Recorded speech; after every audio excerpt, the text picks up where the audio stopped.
इस वीडियो को शुरू करते हुए आपसे सवाल है, आप किस पीढ़ी से हैं?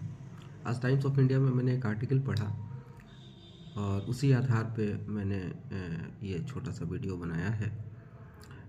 तो पहली पीढ़ी बेबी ब्लूमर्स।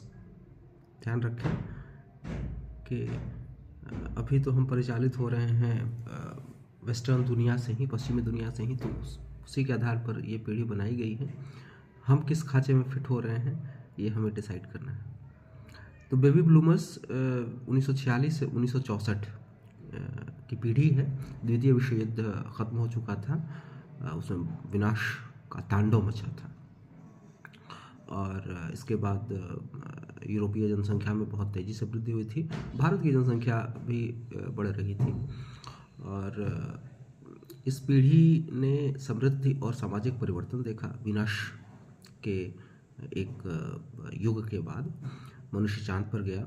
सांस्कृतिक क्रांति इस पीढ़ी ने देखी, हर जगह सांस्कृतिक क्रांति हुई और रॉक एंड रोल का उभार अनुभव किया। तो ये बेबी ब्लूमर्स की पीढ़ी है जो अब अभी 80 या 70 साल की है।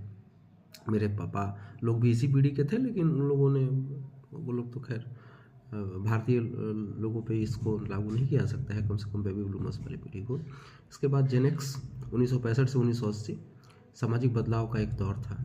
इसमें डॉलर ने अपना वर्चस्व जमाया। अमेरिका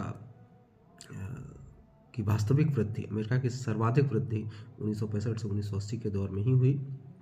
सामाजिक बदलाव के इस दौर में व्यक्तिगत कंप्यूटरों का आविष्कार हुआ, वर्क लाइफ बैलेंस का आइडिया आया। चूँकि नौकरियां अब ज़्यादा आ गई, आत्मनिर्भरता के कारण इन पीढ़ी के बच्चों को लैचकी किड्स भी कहा गया।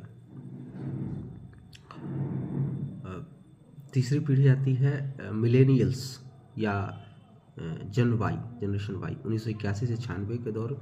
इस दौर का मैं हूँ, लेकिन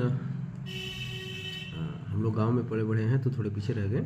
तो ये नई सहस्त्राब्दी के आसपास जन्मी पीढ़ी है।